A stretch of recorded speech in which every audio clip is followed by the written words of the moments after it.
Good morning everyone. Now next theorem is Fatou's lemma. Important theorem है। So देखो क्या है इसमें, let F N be a sequence of non negative measurable functions. F N आपके पास sequence है non negative measurable functions की, और एफ एन एफ को जो है ऑलमोस्ट एवरीवेयर कन्वर्स कर रही है on set E. It means कि अगर वो ऑलमोस्ट एवरीवेयर कन्वर्ज कर रही है तो वो पॉइंट्स जहाँ पे एफ एन एफ को कन्वर्ज नहीं कर रहे हैं उसका मेजर क्या हो जाएगा, ज़ीरो हो जाएगा। और मेजर अगर ज़ीरो और उससे आउटसाइड सभी पॉइंट्स पे क्या होंगे, वो कन्वर्ज करेगी। तो हम कह सकते हैं कि एफ एन जो है वो एफ ऑफ एक्स को ऑन ई कन्वर्ज करेंगे, क्योंकि जब आप मेज़र अगर किसी का मेज़र ज़ीरो है तो अगर आप इंटीग्रल लेते हो ऐसे सेट पे तो उसका उस इंटीग्रल की वैल्यू भी क्या हो जाएगी, ज़ीरो हो जाएगी। सो हमारे पास लेट अस कंसिडर कि h आपके पास कोई बाउंडेड मेजरेबल फंक्शन है such that h is less than equals to f and measure of e dash is equals to measure of वो पॉइंट्स जहाँ पे h of x not equal to zero है। ये हमने फाइनाइट ले लिया। देखो हमें प्रूफ क्या करना है कि integral f over e less than equals to limit infimum integral F N over e। ये हम कह सकते हैं कि integral limit N approaches to infinity F N over E is less than equals to limit inferior integral F N over E. अब हमारे पास हमने क्या डिफाइन किया है, एक सीक्वेंस डिफाइन किया है h N of x such that h N of x किसके इक्वल है, minimum of h of x और एफ एन ऑफ एक्स। अब मिनिमम है इन दोनों में से, for all n belongs to n के लिए तो दोनों में से कोई एक वैल्यू आएगी। तो दो केसेस आपके पास बनेंगे। एक केस बनेगा जहाँ पे एच ऑफ एक्स जो है मिनिमम होगा, और मिनिमम एच ऑफ एक्स कब मिनिमम होगा, जब एच ऑफ एक्स जो है एफ एन ऑफ एक्स से लेस होगा। और अगर f n of x minimum है तो एफ एन ऑफ एक्स जब less than equals to h of x होगा तब हमारा आंसर क्या आएगा, एफ एन ऑफ एक्स। तो अगर मैं फर्स्ट केस लेती हूँ कि एच एन ऑफ एक्स, देखो फर्स्ट केस जब h of x less than equals to f n of x है, मतलब एच एन ऑफ एक्स जो है वो किसके इक्वल है, एच ऑफ एक्स के इक्वल है। सेकेंड केस ले लेती हूँ कि एच एन ऑफ एक्स या तो इसके इक्वल होगा या किसके इक्वल होगा, एफ एन ऑफ एक्स के, और यहाँ पे एफ एन ऑफ एक्स किससे less than equals to h of x से। मतलब कि एच एन ऑफ एक्स दोनों कंडीशन से एच एन ऑफ एक्स तो एच से लेस देन इक्वल्स टू होगा ही होगा। तो यहाँ से आपके पास एच एन एक ऐसी सीक्वेंस बन जाती है, क्योंकि H N of x less than equals to H है तो एच एन जो है हमारे पास sequence of bounded measurable functions बन जाती हैं। सिंस और ये एच एन जो है हमारे पास एच जो है बाउंडेड है और मेजरेबल है और वेनिश हो रही है आउटसाइड, ई डैश क्या हो जाएगी, वेनिश हो जाएगी। तो यहाँ से आपके पास एच एन भी क्या हो गई है, बाउंडेड मेजरेबल फंक्शन हो गया है। सो हमारे पास यहाँ से क्या आता है कि एच एन जो है वो एच को कन्वर्ट कर रहा है for all x belongs to e dash के लिए। अब देखो एच एन जो है एच को कन्वर्ट कर रहा है ई डैश के लिए, तो ई माइनस ई डैश के लिए क्या हो जाएगा, उसका मेजर क्या हो जाएगा, ज़ीरो हो जाएगा, है ना। तो अब यहाँ से अगर मैं बाउंडेड कन्वर्जेंस थ्योरम अप्लाई करती हूँ तो मेरे पास क्या आएगा कि अगर h N of x h को कन्वर्ट करता है ऑलमोस्ट एवरीवेयर, तो limit N approaches to infinity integral e dash h N of x d x किसके इक्वल होता है, is equals to integral limit h n approaches to infinity h N of x d x over e dash. अब bounded convergence theorem से ये value इसके equal है, और ये वैल्यू एच एन जो है एच को कन्वर्ज कर रहा है तो ये वैल्यू किसके इक्वल हो जाएगी, एच ऑफ एक्स के इक्वल हो जाएगी। अब हमारे पास एच एन जो है वो एच को ई डैश पे कन्वर्ज कर रहा है, तो इसके आउटसाइड जो है मेजर क्या हो जाएगा, ज़ीरो हो जाएगा। इट मीन्स अगर मैं ई को ब्रेक कर लेती हूँ, अगर मैं ई को ब्रेक कर लेती हूँ कि e h over e is equals to e minus e dash, दो सेट्स में h plus integral h over e dash, sorry e dash आएगा। तो इस पे तो हमारे पास क्या हो जाएगा, ज़ीरो हो जाएगा, तो ये वैल्यू क्या बन जाएगी, ज़ीरो बन जाएगी। और हमारे पास इंटीग्रल ऑफ एच ओवर ई किसके इक्वल आ जाएगा, integral of H over e dash के इक्वल हो जाएगा, और यहाँ से आपके पास ये वैल्यू इसके इक्वल आ जाएगी। So we get integral h over e is equals to limit n approaches to infinity integral h n over e dash, जो कि किससे लेस देन इक्वल्स टू है, limit infimum integral F n से, क्योंकि H N जो है आपके पास वो एफ एन से लेस है, तो यहाँ से आपके पास एच एन जो है less than equals to limit infimum integral F N हो जाएगा। Means we can write it as की limit n approaches to infinity integral hn over a dash less than equals to limit integral fn over e. So we get this by definition of hn less than equals to fn, क्योंकि hn आपके पास क्या है, minimum of h of x and fn of x.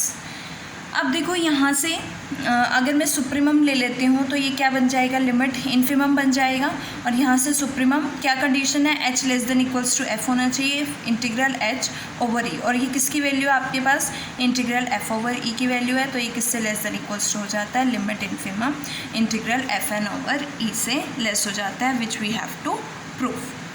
Now इसी से related हमारा एक remark है कि जो फटाउज लेमा है, अगर हम नॉन नेगेटिव फंक्शन यहाँ पे ना लें, कि हमारा जो फंक्शन नॉन नेगेटिव होना ज़रूरी है, अगर मैं नॉन नेगेटिव ना लूँ तो हमारे पास क्या होगा कि Fatou's lemma need not hold good unless the function जो है are not non negative. So इसके लिए हम एक फंक्शन ले लेते हैं fn close interval 0,1 to r be given by such that कि fn ऑफ x क्या है, एक interval finite interval, length of finite interval के लिए हमारे पास -n है और अदरवाइज़ क्या है, 0 है.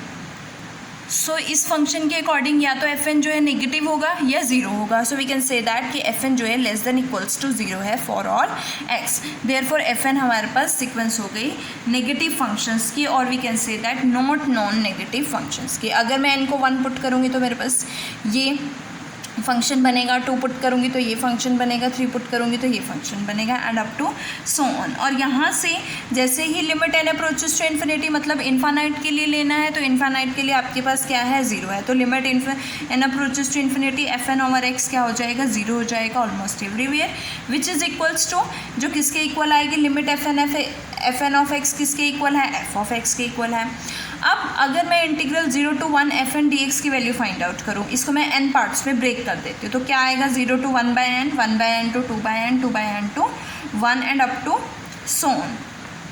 ये मैंने 3 पार्ट्स में इसे ब्रेक कर दिया कि 0 to 1 by n plus 1 by n to 2 by n plus 2 by n to 1, और भी पार्ट्स में हम इसको ब्रेक कर सकते हैं.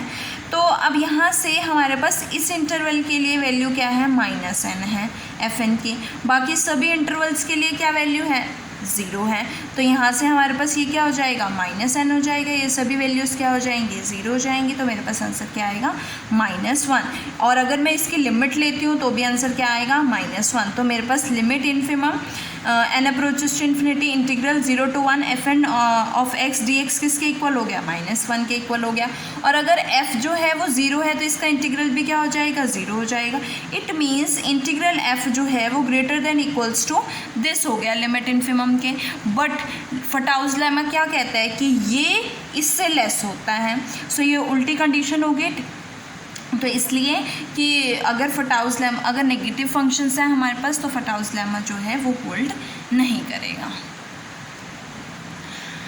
नाउ नेक्स्ट रिमार्क है कि जो स्ट्रिक्ट इनइक्वालिटी है वो फटाउज लेमा में एग्जिस्ट करेगी. मीन्स लेस देन वाली जो कंडीशन है वो, उसके लिए हमने एक फंक्शन सीक्वेंस ऑफ फंक्शंस लिया है fn of x which is equals to क्या होगा, 1, अगर वो हम finite length of finite interval से ले रहे हैं, और 0 है otherwise. Similarly f1 f2 and up to so on. अब हमारे पास fn जो है वो sequence of non negative measurable functions हैं, और अगर मैं लिमिट लो इसके n अप्रोचेस टू इन्फिनिटी तो मेरे पास क्या आएगा, 0 आएगा. और limit n approaches to infinity fn किसके इक्वल है, f के इक्वल है. तो यहाँ से ही आ गया. अब मैंने 2 इंटरवल कंसिडर कर लिए, एक क्लोज n to n+1 इसे, और एक ले लिया, एक तो ये वाला इंटरवल ले लिया और एक ये दूसरा ले लिया कि r में से ये इंटरवल माइनस किया तो बाकी सभी वैल्यूज़ के लिए. और r को क्या लिया, e1 यूनियन e2 हो गया. मेजर ऑफ e1 की बात करूँ तो n+1 लेंथ ऑफ e1 के इक्वल होगा, that is n+1 minus n is equals to 1.